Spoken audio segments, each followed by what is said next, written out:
Welcome to Contributor Wednesday on Bridge the Gap Network. In this series, you'll hear from thought leaders on a variety of topics dedicated to inform, educate, and influence the senior living industry. Hi, this is Traci Bild, CEO of Bild Co. I'm recording this podcast for Bridge the Gap, and we have a lot to talk about today. So this topic is a crisis of confidence, how to effectively market seniors housing during a crisis of consumer confidence. So here we are.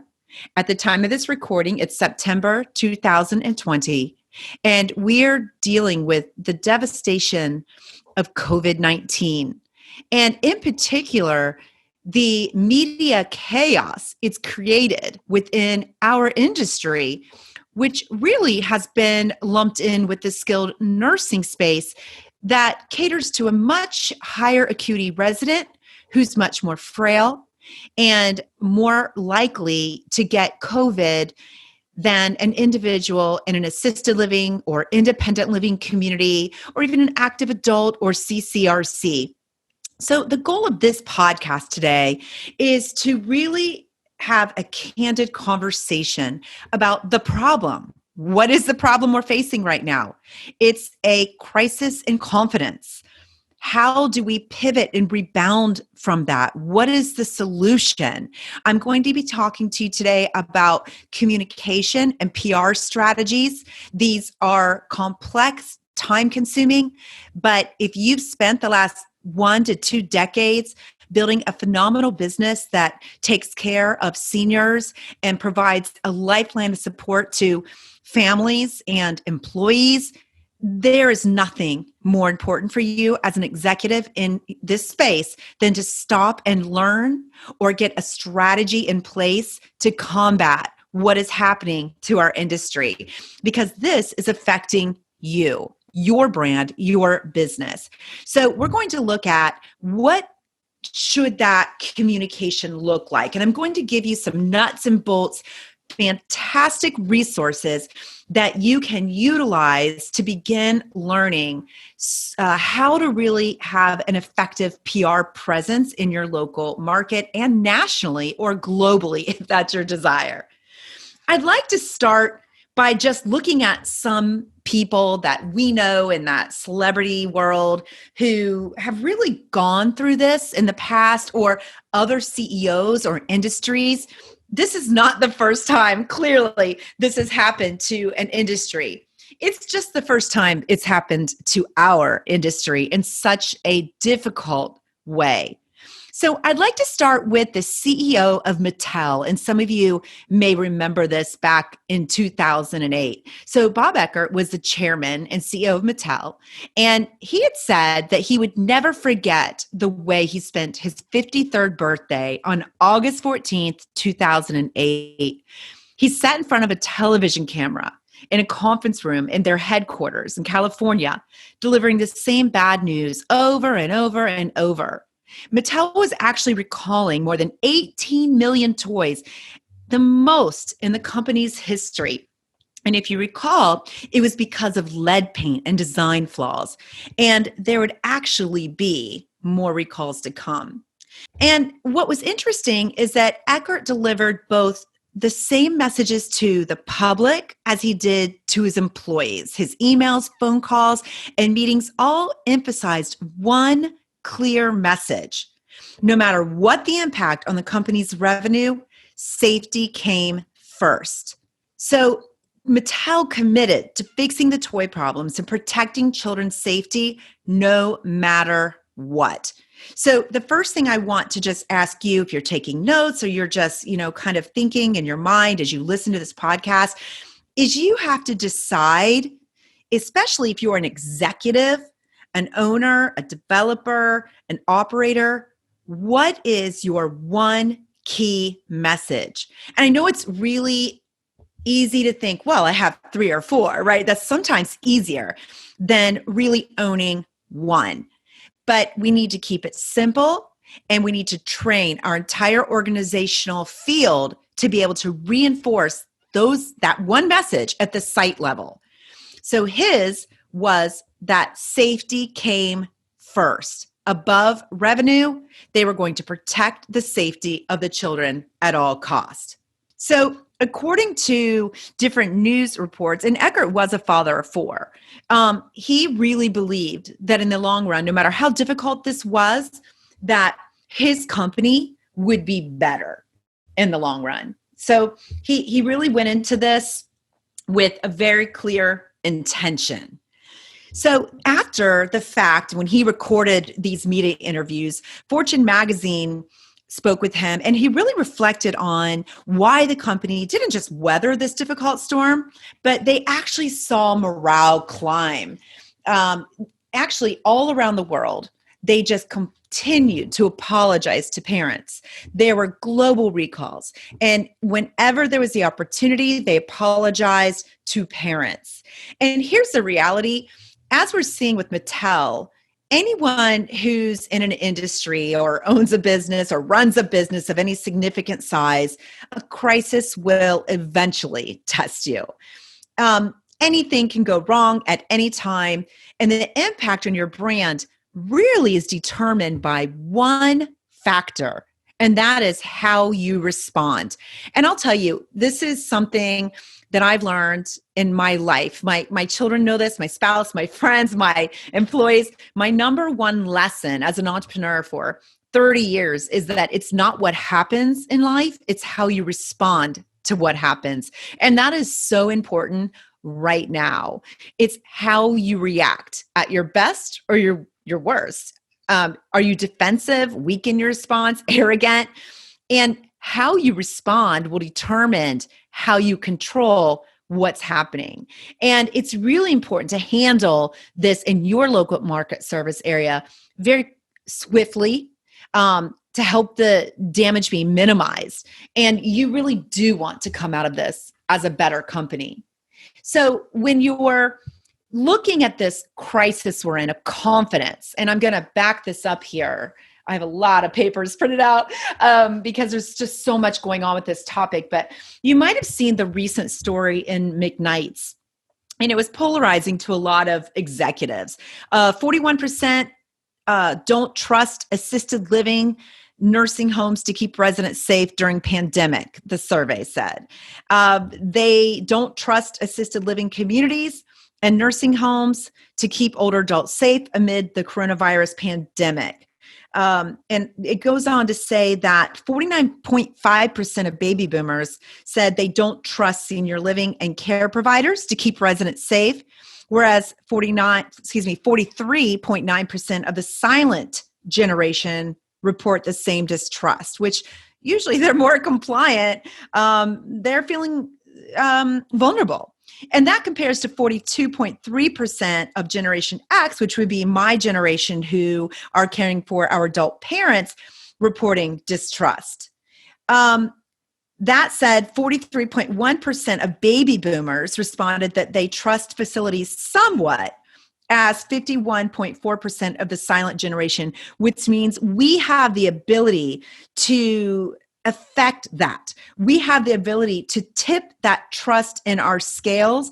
And what's really damaged us is the media coverage. It's been relentless and focusing really on the fatalities in nursing homes. We really don't hear about or see those same fatalities in the assisted living or independent living space, active adult, CCRC communities, but the media, unfortunately, has lumped us in to this nursing home conglomerate.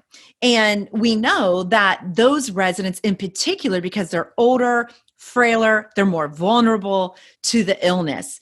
But what we must do is that we have to fight back. That means individual CEOs, COOs, sales and marketing executives, leaders at all levels, executive directors at the site level. We have to fight back in our local market service areas. We can't wait for Argentum or Nick or Asha to do this for us. They're working on it, but they're also trying to do things like get money for the industry and better PPE. You're going to have to take some of this into your own hands. So as I say that, I always like to tie in stories because I feel like when we hear stories that aren't so personal to us, we're able to step back and reflect and think more objectively. So I was thinking as I was preparing for this Bridge the Gap podcast about Martha Stewart. So, she was such a darling. We all can remember this story. She was probably the most prominent businesswoman of our time. When she was indicted for lying to investigators about a stock sale, she was a successful, as we know, very, very successful magazine publisher, a best-selling author. She had a daytime television show. Her programs are broadcast all over the world, and her empire encompassed thousands of home furnishings and other products. And in 2004, when she walked into a West Virginia federal prison to serve her sentence, there was a lot of speculation about the future of her company. And I remember thinking, wow, it's kind of sad how people enjoyed seeing her go through that. And it's not good to see people who've worked their whole lives for things experience that type of catastrophe. By Martha's own estimate, she lost about $1 billion. But what was so remarkable was not what happened, but how she responded. Her comeback. So upon her release from prison in 2005, she hit the talk show circuit. She could have done otherwise, right? On Oprah, she shared prison stories. She was actually happy and delighted when prison officials put her in charge of cleaning. She said, "I knew how to wax floors. That was easy. The hard part was learning how to clean the waxer. I'd never used a rug cleaner." So she actually returned to profitability the year after her release, which is incredible. She actually announced new multi-year agreements with new partners for flooring products, wine. Her interior paint line became available at Sears. She published more books and became a contributor on the Today Show. So how did Martha manage to stem the loss and perhaps become even more admired, which I would agree with? I mean, she's best friends with Snoop Dogg now, right? It's like she's a part of pop culture. She faced the music. She did what she had to do, and she pressed forward, and people admired her for that. She told the truth. She was vulnerable. She was humble. And if there's one thing I've learned in being what I would say personality, right? I've been in the senior living space for 20 years. I've spoken at hundreds of conventions for all different types of either sales training or organizations that support women. So one thing I've learned and why my following is so strong is because I don't sugarcoat things. I'm not afraid to be vulnerable and tell you how I'm feeling, what I'm weak at, where I struggle, and how I failed. I do the same thing when I go to schools to speak to children, because in our culture, all we see is wins, right? We see success. We're so afraid of failure, but it's in the time of failure when we learn life's greatest and most valuable lessons. That's why I know that we will come out of this stronger as an industry.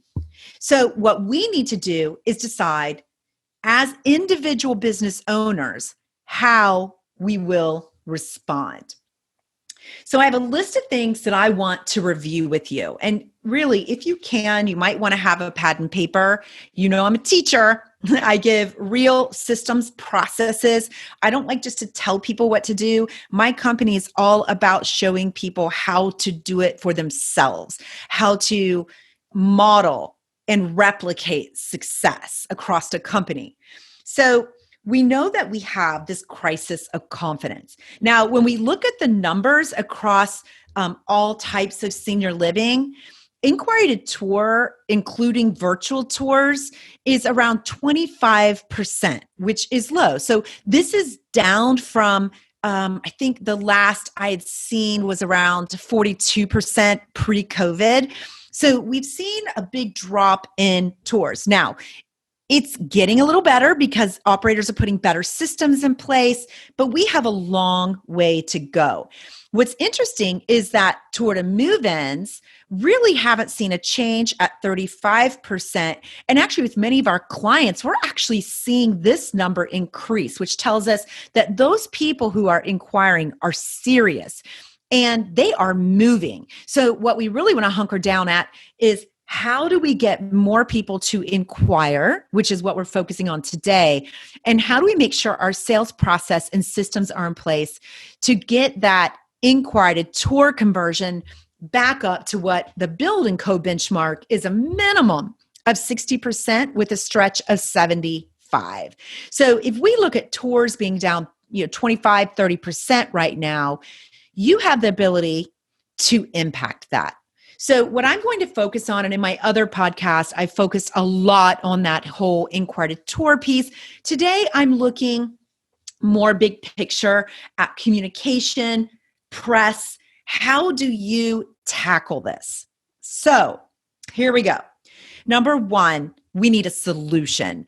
And right now, that requires a very effective communication strategy. So what I mean by that is, you know what you're doing, your employees know what you're doing, and maybe even your residents, right? Obviously, they're there. But what about the 20 people right now at this moment who are online Googling assisted living in Palm Harbor, Florida, that are clicking on your website?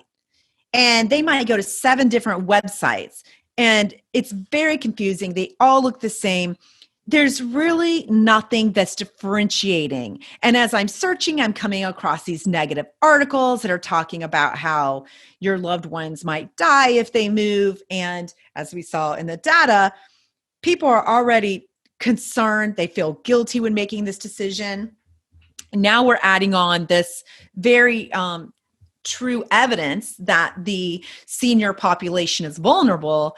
And unfortunately, that evidence isn't differentiating between product types. So you need to do that differentiation. So for example, high level, if you're social distancing, how are you social distancing? You need to get into the granular details and bring this to life for the public at large. And the same messaging can be shared with your residents, families, referral sources. So how specifically are you social distancing within the community with your residents? And as it relates to incoming residents who are quarantining, how long are they quarantining? Where? How did you come up with that timeline?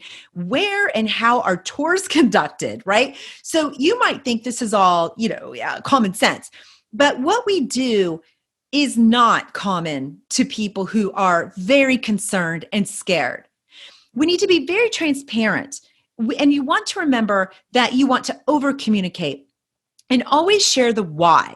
So how many COVID cases have you had? What is that timeline like? So yes, we know in March it was bad. In April it was bad. The whole world was caught off guard. So you need to message the story. So how did your individual community or portfolio of communities compare to other communities in the state, which you should be able to get that information from your local or statewide associations, even your national ones.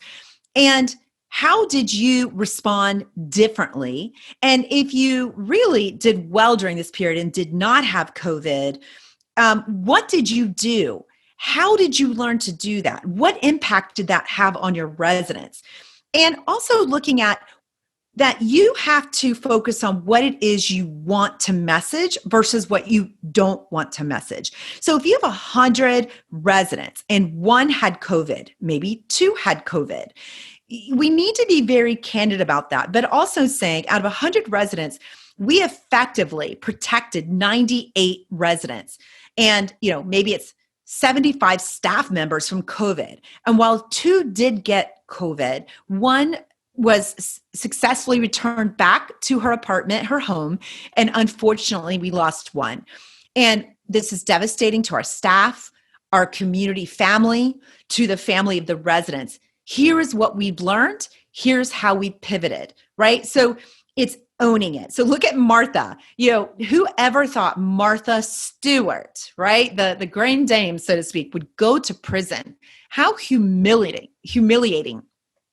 How much she had to humble herself. But look at what it did for her brand. It endeared people to her.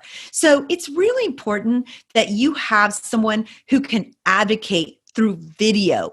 People need to see the empathy, the sincerity. We are in a multifaceted, multimedia world. You'll notice when you are digesting my content, I always have videos that go with my written blog content. We have our different trainers and staff members distributing videos, probably 3-4 days out of the week on different topics. So we're writing, we're speaking, we're recording this podcast, we're posting on social media. You have to address people in the ways that they learn, which means that you have to offer it in different formats. Your objective right now is to educate consumers on how your senior living community is different from, say, that skilled nursing facility. Why is it that a skilled nursing facility has had such a high level of infection rates and deaths compared to your assisted living community? What is the difference? Teach your consumers, help them understand, invest in a package, a media package, and get it on your website that really helps to educate prospective buyers, families, referral sources, and residents. And I'd highly recommend that you speak individually to each of these groups if possible. And then when you're building this content out, and don't worry, I'm going to give you more nuts and bolts. You want to talk about details. What is the average age of your residents compared to a resident in a skilled nursing? What type of conditions does an assisted living resident have in comparison to a skilled nursing? And why are they more vulnerable? Okay. How are you combating things like social isolation amid quarantine? This is one of the biggest areas of pushback that we're seeing in our operators nationally, is that families are afraid not only of COVID-19, but also of this isolation and the impact on their loved ones' mental health. So what are you doing specifically? Who are you partnering with? Who is facilitating? Interview residents, get them in podcast interviews, on videos, request written testimonials from residents and family members. Let them speak. There is nothing more powerful than a third-party endorsement. And it means it is work. You've got to go out there and you have to ask, you have to create the campaign. And if they are raving fan customers and they see what you've done to protect them during this time, despite the difficulty, they would be more than happy to do that for you. You want to communicate. How often are you testing? Which test are you using? How quickly do you get the results back? How do you communicate those results? How are you keeping caregivers safe in comparison to residents? What if a caregiver gets sick? What do you do? So this is a lot. And it is critical that you have someone to own communications. This person needs to be able to speak clearly and concisely. They have to be able to be enthusiastic and positive and a great brand ambassador for you. And they have to be vulnerable and honest. So it might be a spokesperson that you have that represents your brand during this time. You might have a fantastic CEO who can do that for you, or a director of communications. You have to have something. It is not an option to just ignore this. And ideas would be to create a campaign that offer a daily update snapshot, a weekly summary, and then a monthly summary. So you're basically spending a few minutes each day updating your stakeholders, providing a weekly summary, and then a monthly, more in-depth review. And yes, this sounds like a lot, but your brand is at stake. And you want to make sure including resident audio, testimonials, interviews with them about what it's been like to live through COVID at your community. Look for the wins, the inspiring stories. Journalists also love these, and we're going to get to the journalist aspect here shortly. Capture video. If I were you, I would set up some kind of screen with your brand on the back of it, and have a camera and a room where anyone can go in and record a video at their own leisure. So if you've ever been to the 9/11 Memorial Museum in New York, there's a room and it's set up to record. You could just walk in there. My husband did it. He's a pilot, and we were both flying on that day separately. And he went in and he recorded his testimony of being on the airplane when he was ordered to descend from the airspace, and his experience and his emotions. And they now have, hundreds of thousands of testimonials. And you know what? We can model that, because no one's going to sell this better than your residents. And by setting up a little booth or room like that, which you could do very, very, very affordably with today's technology, you can ask, have visitors do that as well when they come in. Employees, you want to get all perspectives and build that library. And as I'm talking about this communication, this is first, you have to set up your strategy. And once you have your strategy, unfortunately, the hard work has to be done of capturing it. If you need resources, I have really great video team that I can refer you to that's very affordable, that I can connect you with. Just email me directly at revenue@bildco.com. I will make those introductions. But then you want to think about, about 30 days after you start to collect these stories, right? People love stories. Press loves stories. Google loves stories, right? It's all about answers and questions and humanity. So then we want to look at the PR angle. So PR in itself is difficult. And if you've never used a PR firm, I'll just share with you, being the author of 3 books, and one of my books being very mainstream, Get Your Girl Back for women. I went down that road, right?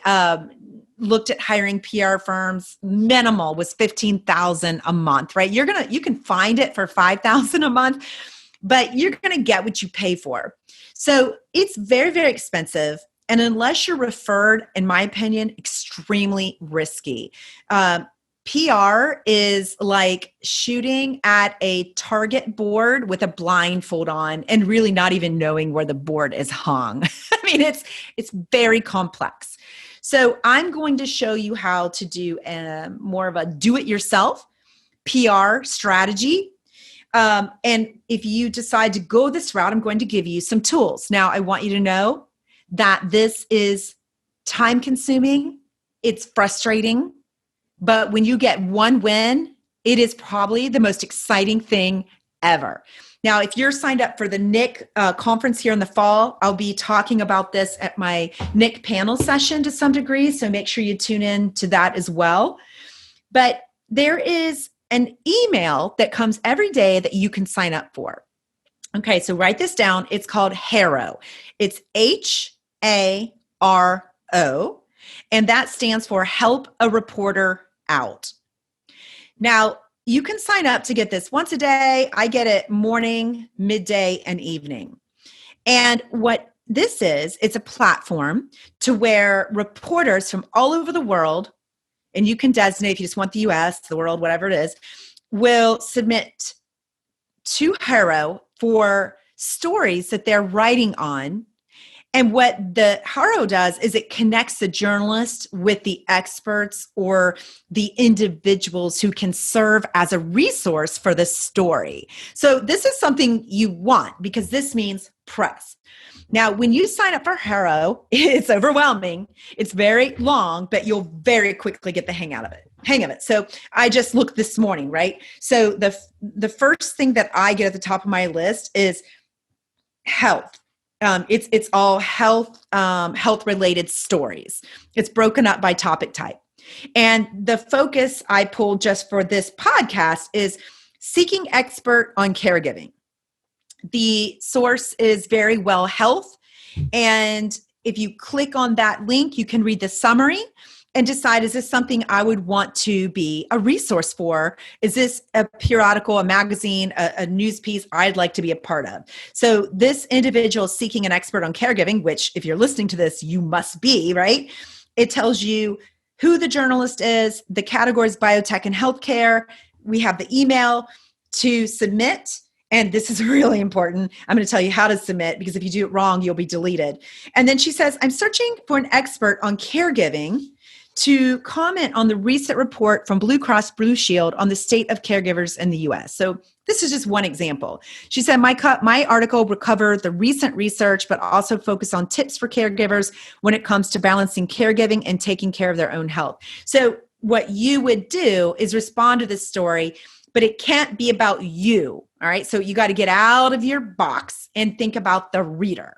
And what you would do is pivot. Hey, in my organization, we have 150 caregivers, and these people have been through this pandemic together. And I have these 3 tips that I would like to share that are just life-changing at helping them to balance caregiving and taking care of their own health, because we've seen tremendous burnout over the last 6 months due to COVID and caring for a total of 5,000 residents, right? So I'm going to tell you how to do that in a moment. But that's kind of how you'd want to respond. There was another one, doctors, how to host a safe, socially distanced Thanksgiving dinner. This is going in National Women's Magazine. Okay, you might think, well, why would I respond to that? And again, this was just from this morning, right? There'll be some that are for massive national publications. It could be an Inc. magazine. So you have to look and see, is this one I'd like to be a part of? But here I immediately think, well, you guys definitely in the senior care space know how to host a safe, socially distanced dinner. You're doing this right now. Some of you still have your dining rooms open. You have your family dining rooms. Some of you are still delivering to individual apartments, but you would then be able to share your strategies. And when you drop your numbers, that we have 10 different senior living communities that serve 1,250 people, 3 meals a day, right?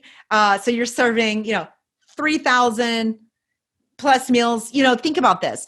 And you're able to convey the magnitude of what you're doing. And then if you can show them that you can help their reader host their own socially distanced, safe dinner, boom, you're going to go to the top of the list as a resource. And then what's really exciting is you start to collect these magazine covers, and you can share them with your local media. So if you get published and they reference your name, Traci Bild with Bild Co is an expert in healthcare, and she offers this advice to people who are looking to socially distance during a holiday dinner. Okay, so now you can take in I can show that I'm being featured in National Women's Magazine. And I take this and I write my local newspaper. So the Tampa Bay Times, the Tarpon Beacon, whatever it is. And I say, look, we were just featured in this magazine with these tips. Those smaller magazines and papers will pick up on bigger stories. And then you could end up with a full page spread because you look like an expert. You were featured in a national magazine. So this is really important. And you really have to go through the grunt work to get to the big stuff. And you would then every day need to spend time on PR. And what I'm doing is actually showing you how to do it on your own. So, for example, when I was publishing Get Your Girl Back, every day I made at least an hour effort. So I took an hour out of my day. I went through the HARO queries. I cut and pasted the ones I wanted to respond to. And I crafted my response, which is a 3-part response I'm going to share in just a moment. And I would follow the directions exactly. This is so important. Do not try to be fancy. Do it your own way. Half the battle is following the directions of how the journalist wants to receive the information. So you can do this every day, day in, day out for 30, 60, 90 days and not get a single bite. So you have to be in this for the long haul. And it doesn't matter if you're doing it or you're hiring a fancy press firm, PR firm to do this for you. It's the same thing. When I wrote my book, I did this.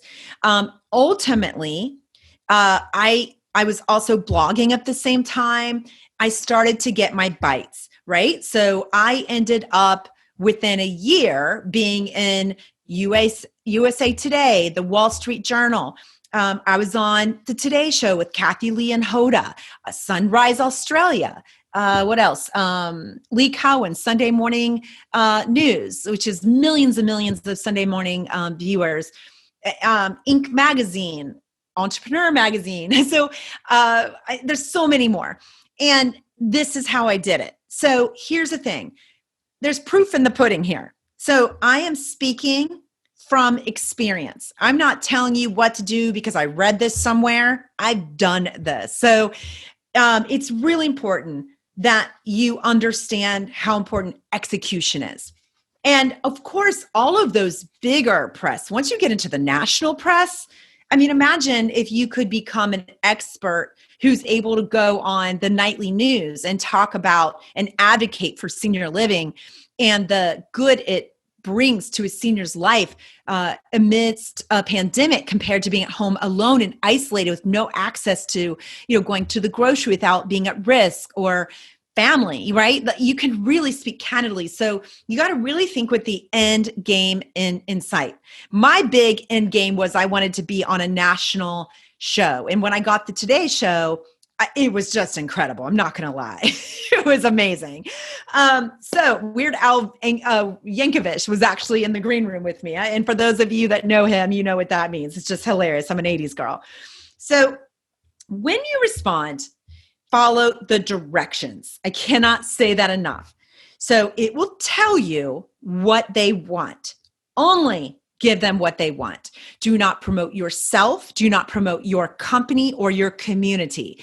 They will put that in the article when they reference who their expert they're talking with or that they're interviewing is with. So whenever I do an interview, right, they, like with Senior Housing News or McKnight's or whomever in our industry, they'll say Traci Bild, CEO of Bild Co. That's all. I'm grateful for that. That's all I need.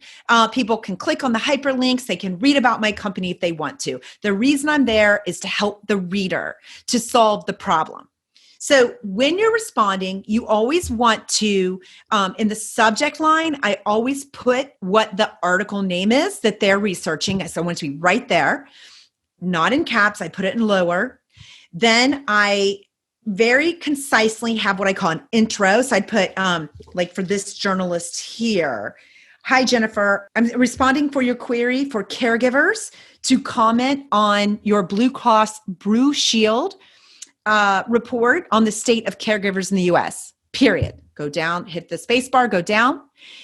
I have a company with 500 caregivers that serves 10,000 seniors, of which 80% receive care on a daily basis from our caregivers. I have 3 tips that we have found have really helped our caregiver employees to take better care of themselves, de-stress, particularly with the loss of life they experience due to the aging process on a daily basis. Here are the 3 tips I would like to share with your readers. So I'm just like going from the cuff here, okay? But simple. 1, and it might be, we have a green room. So we put a green room together. It's a very small space with aromatherapy. It was an old storage closet. We put about 15 plants, soft lighting. I'm thinking Grey's Anatomy, right? Grey's Anatomy, the doctors go into this plant-filled room. They're overwhelmed. They're stressed. They're crying. So, you're putting this together. And you can even make a joke, right? Because journalists are people. We saw this, a caregiver came to us, shared the Grey's Anatomy episode about this green plant-based room of peace. We implemented it. It's a favorite room for our caregivers. It's always got a wait list. People go in there. We actually even created one for our family caregivers separately. So when they come in to visit their loved ones, they can actually step back and unwind as well. That might be 1. 2, we're sending our caregivers home with a dinner for 4 once a week. And we find just by being able to take the pressure off our caregivers to figure out what to make and making it, this one small gesture is giving them a night of freedom, free of responsibility. And it's brought, according to our surveys from them, their stress levels down by 20%, right? So what I'm saying to you is, what 3 things, and I never offer more than 3. Now, if they say they want 5 tips, you give them 5. If they say they want 1, you give them 1. You want to really follow their directions. So you give your tips, and then you do what I call an outro. So you have your intro, no more than 1 small paragraph, right? Then you have your tips, bullet, or 1, 2, 3. Then you have your outro. I hope you find this useful. Should you choose to use this information as part of your story, I can be reached at, give them your cell phone, your email, and your contact information. That's it. So this is super important. So you're direct to the point. You're responding direct to the story. You are not self-promoting. You are actively being a resource for this journalist. And if you have other resources that you think would be great, like an introduction to somebody else, they love that. Like if you need more resources, here's someone I know that is just fantastic at this. That will even move you up higher on their list. And the goal is that out of the 20 people responding to be selected as a resource for this story, that this person is going to really find your tips helpful and pick you. Timing is everything. So you also have to look at, when do you need to respond by? This is super important. I learned this early on, because if they needed that tip information by 1:15 on Tuesday and it's 3:00, do not send it. It's too late. They're not even going to look at it. So you want to make sure you read the criteria in this Help a Reporter Out info and that you meet that criteria. So realize you're going to learn, you're going to get better at this. And if you do this, you want to commit minimally to a 90-day, Monday through Friday, blocking out about an hour a day of querying and working through these PR responses. Now, you can take this same concept and get your local press to your local beacons and papers and your TV stations. And you can also go to the editors, the journalists who are doing stories, and you could submit a story idea to them. And remember, journalists love great stories. So something really funny happening, something really inspiring. Again, it's got to be about that story, not about you. And if there's a great story you saw and you have a story idea that could spin off of that, just look for who was the journalist, who was the writer. Look for that point of contact. And you always want to reference their story. So you want to say, hey, I saw your story in the Tampa Bay Times on residents who built an outside teepee environment for fun to meet with their grandchildren in quarantine. I don't know, right? We have something very similar we thought you'd like to learn about. So you reference their story. I like to put in the date and you tell them what you're responding to. We have a client that one of my Slack this morning, my employees were sharing, Evan at, I'm going to say it, Okanawik, hard name. They're a client of ours with a new development, and they have a fantastic Facebook page. It's just really good. They're under development, and they're scheduled to open this fall. And they were in the Milwaukee Journal Sentinel, and the topic of the news was building during a pandemic. Like, what a great headline. And you always want to think in headlines. Even with my blogs, if you follow my content, my Seniors Housing Executive Book Club, my monthly blogs, I usually do 1 to 2. I spend a lot of time on the header. You want it to be keyword rich. You want it to be interesting and grab your reader's attention. So building during a pandemic, what a great headline. New senior living facility will feature a hospital-grade air purification system. So this is an awesome headline. And what will happen is other journalists will read this and they'll probably get more press from this. Or you could even, if you were them, share this article on up the food chain with people like the New York Times or Wall Street Journal. Don't be afraid to go big and high if it's a good story. But this is an excellent story locally reaching their targeted buyers on June 30th. And it's released in the morning and it just says, The development, and it talks about matter development, the operator. They have extra focus on controlling the spread of the virus. Cleaning, sanitation, and infection control has always been a priority standard protocol for senior living, but Matter CEO Aaron Matter said Evan is taking big leaps forward in several different ways. We've been asked by residents and families how we're responding. One way is through a rigorous process of researching and installing a very safe hospital-grade air purification system that is used by both UW Hospital Madison and Mayo Clinic. So again, it's showing exactly what they're doing to protect their residents and staff. Matter said that the U.S. Air Force studies has shown, so he's backing it up with other evidence, the system to kill pathogens and viruses in the air, including coronavirus.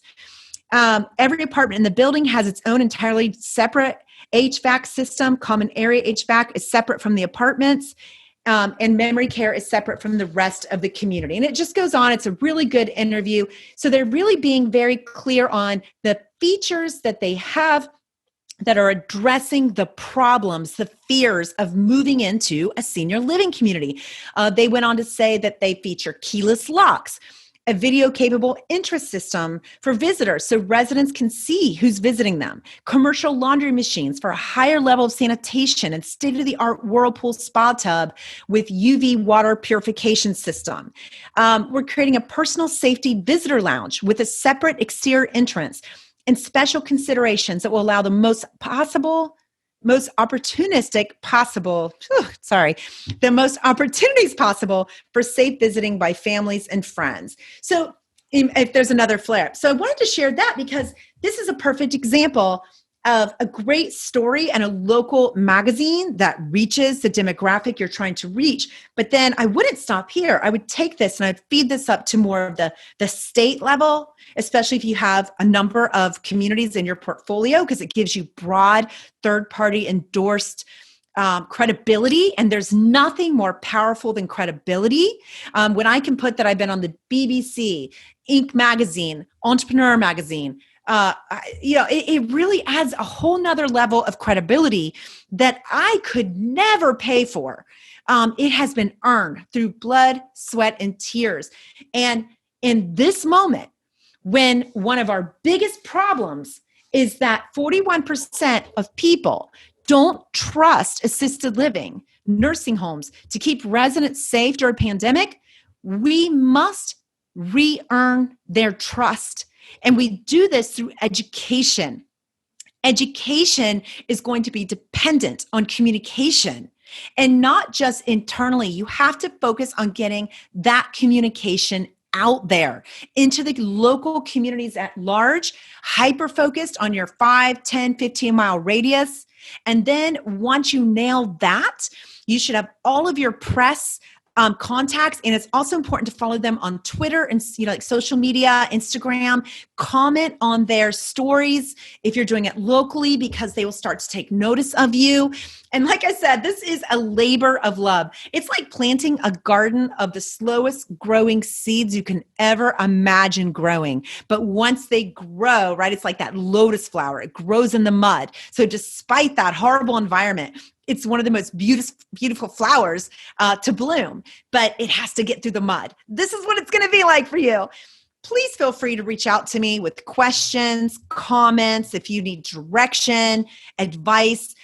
You can email me at revenue@bildco.com. There is a lot of content here. I could speak all day on this. It's just important. I really used PR to build my company. I spent a lot of time. I spent a lot of money. I've taken a lot of classes. I've lived it. I've learned it. I did not delegate it because my role as a CEO is to make sure that my company is a 5-star company. And it doesn't matter what I think, it's what the public thinks. And there's nothing more important than your reputation. So I hope you find this valuable.